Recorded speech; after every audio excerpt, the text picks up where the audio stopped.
இலங்கை முழுவதும் உள்ள வேகப்பந்து வீச்சாளர்களை இனங்காணும் முயற்சியினை இலங்கை அணியின் முன்னாள் வேகப்பந்து வீச்சாளரான லசிந்த மலிங்க அண்மையில் ஆரம்பித்திருந்த நிலையில் ஒவ்வொரு மாவட்டத்திலிருந்தும் 3500க்கும் மேற்பட்டோர் பதிவு செய்து அதற்கான தேர்வுகள் சுகதாச ஸ்டேடியம் மற்றும் பிரேமதாச ஸ்டேடியம் ஆகியவற்றில் நடைபெற்ற நிலையில் மட்டக்களப்பை சேர்ந்த இளைஞர் ஒருவர் மணிக்கு 126 கிலோமீட்டர் வேகத்தில் பந்து வீசி அனைவரினதும் கவனத்தினை ஈர்த்துள்ளதுடன் சிறப்பான எதிர்காலம் உள்ளதாக மலிங்க பாராட்டியுள்ளதுடன் அவர் எதிர்காலத்தில் இன்னும் வேகத்தை அதிகரிக்கும் திறன் கொண்டவர் என்றும் தெரிவித்திருக்கிறார்.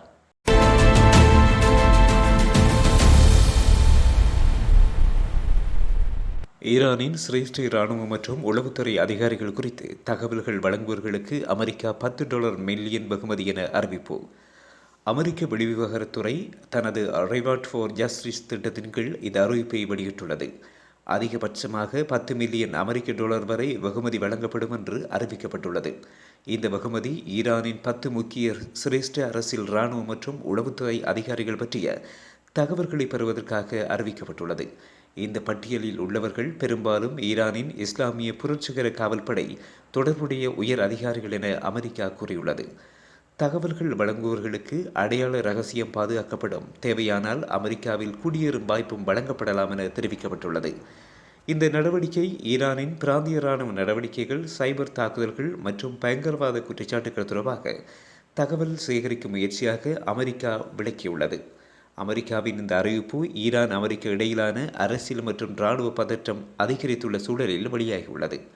ஈரானின் முக்கிய இராணுவ மற்றும் உளவுத்துறை தலைவர்கள் பற்றிய தகவல்களை பெறுவதற்காக அமெரிக்கா தனது ரிவார்ட் ஃபார் ஜஸ்டிஸ் திட்டத்தின் கீழ் $10 மில்லியன் வரை வெகுமதி அறிவித்துள்ளது.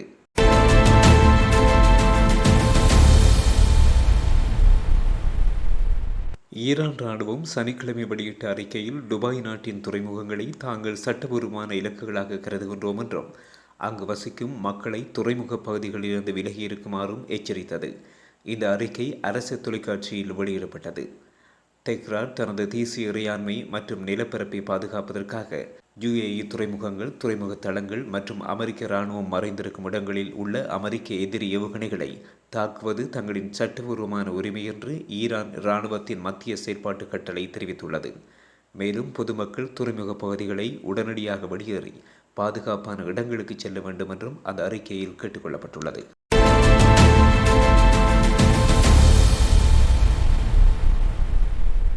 லெபனானில் போர் உடனடியாக நிறுத்தப்பட வேண்டும், ஐநா பொதுச் செயலாளர் அன்டோனியோ குட்டரீஸ் வலியுறுத்தல். லெபனானில் போர் உடனடியாக நிறுத்தப்பட வேண்டும், ஐநா பொதுச் செயலாளர் அன்டோனியோ குட்டரீஸ் வலியுறுத்தல்.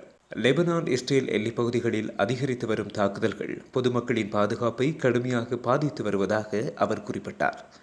அங்குள்ள மக்களின் துயரமான நிலைமை தமக்கு மிகுந்த மனவேதனையை ஏற்படுத்தியுள்ளதாக தெரிவித்துள்ளார். இந்த மோதலுக்கு இராணுவ ரீதியான தேர்வு எதுவும் இல்லை என்பதை வலியுறுத்திய அவர் வன்முறையால் அமைதி ஏற்படாது என்று கூறினார். பேச்சுவார்த்தை மற்றும் இராஜதந்திர முயற்சிகள் மூலமாக மட்டுமே இப்பிரச்சினைக்கு நீடித்த தீர்வு காண முடியும் என்றும் அவர் தெரிவித்தார். மேலும் போர் உடனடியாக நிறுத்தப்பட வேண்டும் என சர்வதேச சமூகத்திடம் அவர் அவசர அழைப்பு விடுத்துள்ளார். லெபனான் மக்கள் மீண்டும் பெறும் அழிவை சந்திக்காமல் தடுக்க உலக நாடுகள் ஒன்றிணைந்து செயல்பட வேண்டும் என்றும் அவர் கேட்டுக்கொண்டார். லெபனான் இஸ்ரேல் எல்லை பகுதிகளில் மோதல்கள் அதிகரித்து வரும் நிலையில் ஐநா பொதுச் செயலாளரின் இந்த அறிக்கை சர்வதேச அரசியல் வட்டாரங்களில் முக்கிய கவனத்தை பெற்றுள்ளது.